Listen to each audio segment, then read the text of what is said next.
Hello, my friends. Today I'm going to be recapping the latest episode of Drag Race Season 17, The Wicked Wiz of Oz, The Rusical. You're going to want to stick around for this one because the drama is delicious. The queens walk back into the workroom after Crystal's elimination, and Jules is shocked. So were the rest of us. She says this proves it doesn't matter how well you're doing in the competition, one slip up and you're gone. Lana once again says in a roundabout way that she's going to do better and that she's going to slay from here on out. She does fine this week, so that's a good start. After congratulating Anya for winning the Snatch game, Susie expresses how disappointed she is that she didn't win it. And guys, I have to say, the turn that her edit has taken is wild. She went from a quiet frontrunner to a full-blown delusional diva, and I am living for it. The girls were just sitting there laughing because they can't understand in what world Susie thought she did a good job as Alan Green. So it's a new week in the workroom, and it's really nice to see how close Corey and Lydia have gotten in this competition. What's even nicer is that their romance has continued to blossom since the show wrapped up. It's been so long since we had a Drag Race couple, and I am very here for this one. At this point, Rue enters the workroom and announces that for this week's Maxi Challenge, the queens will be starring in The Wicked Wiz of Oz, The Rusical. This is obviously inspired by Wicked, The Wiz, and The Wizard of Oz. Also very timely considering how big Wicked is at the moment. Susie is elated because musical theatre is what she does for a living, and we all know that she's gunning for that third win. The queens need to choose their own parts in the Rusical, and this is where it gets crazy. It starts with Acacia and Susie both wanting the role of Kansas Dorothy. Sam Star wants it as well, but quickly backtracks when she's told that this role is very pageanty. She is supposed to be showing more edge and grit. This is a smart move considering how this episode ended up going. So Susie proceeds to tell Acacia all the ways that she will flop playing Kansas Dorothy, and I was like, damn.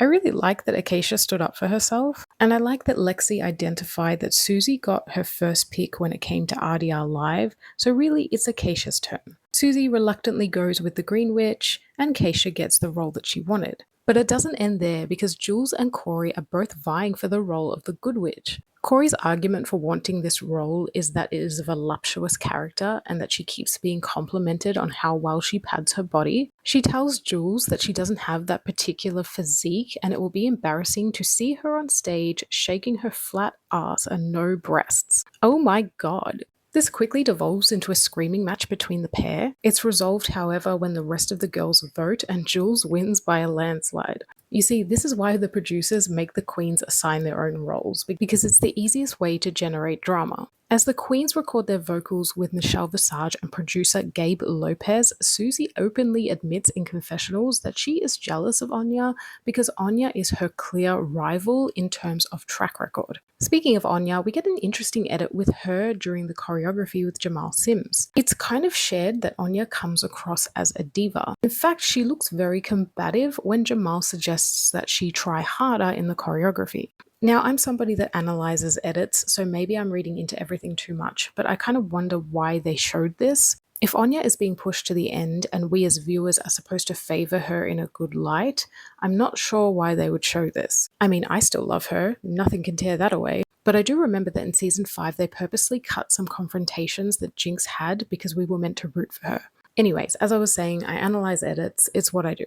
As the queens get ready, Lana warns the viewers that relationships like the one that Corey has with Lydia has not worked out so well in the past on Drag Race. Corey says that she's open to continuing this relationship past the show, and as we can see, it has continued, which is great. But I do wonder if, like Brooke and Vanjie, they are going to be lip-syncing against each other at some point. Sam opens up about how much she loves musical theatre and how she was bullied in school, and I like that we're getting this edit of Sam, learning some more vulnerable moments about her.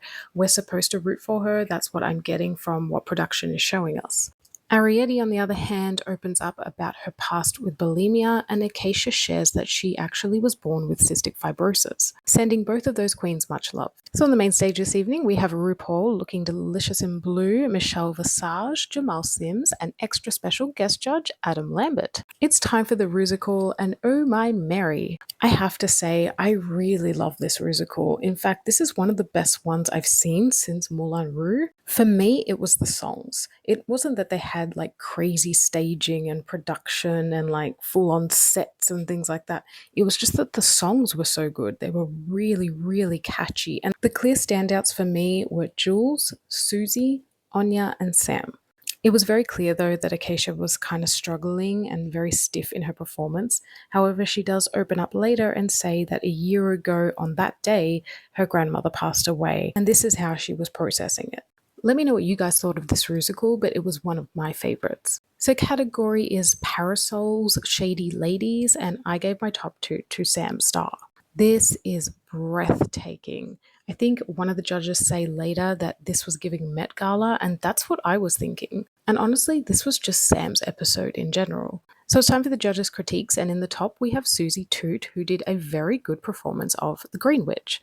The judges also really liked her runway, which was super cute. We then had Jules in the top as well, which is absolutely correct. She looked stunning on the runway and she was so good as the Good Witch. That was the perfect role for Jules. And I have to be honest, I didn't even notice that the wardrobe malfunction wasn't intentional. Like, I thought it was on purpose. That's the sign of a true star. Speaking of stars, obviously Sam is in the top for giving a great performance of the Wicked Witch as Cher.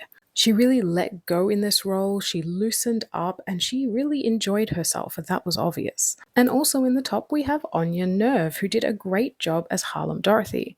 Anya was such a star in the Rusical. Honestly, she had my favorite song. And this runway is really cute too. It's very yellow brick road. So I noticed that this week there was no bottom three, there were just a bottom two. And Corey is one of the bottom two. She was unfortunately outshined by her wife, Lydia. I really liked her runway though. This is one of my favorite Corey King runways, even though one of the judges said it was a little bit simple. I think it might have been Adam Lambert. It's so funny that she picked a runway that was very on brand, not knowing it would be paired with the Rusical. And we also have Acacia in the bottom. They loved her runway, but unfortunately, as we said earlier, she was just a bit reserved and stiff in the role of Kansas Dorothy. I'm still really proud of Acacia though for picking that role and trying to stand out. Like, that's very brave. Back on the main stage, Sam Starr gets her second win, and I absolutely agree with this. Although, having said that, an argument could be made that any of the top four could have won because they all had great runways and great performances. I've seen a lot of people saying that they wish that Anya had won, but some people are relieved because apparently there is this curse that whoever wins the Rusical doesn't win the season.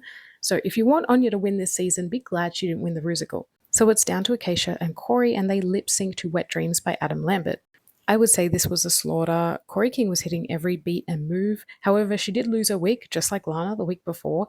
Girls, glue down your wigs. We say goodbye to Acacia and Corey King gets to stay. I'm really impressed. I liked Acacia and she got a lot further than I thought, no shade. I mean, she beat Crystal, which is wild. Go watch her interview on What You're Packing. You'd learn a lot about her and it's really nice to see. So my friends, what did you think of this week's episode and the judging? I loved it. I agree with everything. I'm happy. This was a great Rusical. Next week is a design challenge, which you guys know I live for. Give me all the tea and I'll be back very soon with another video.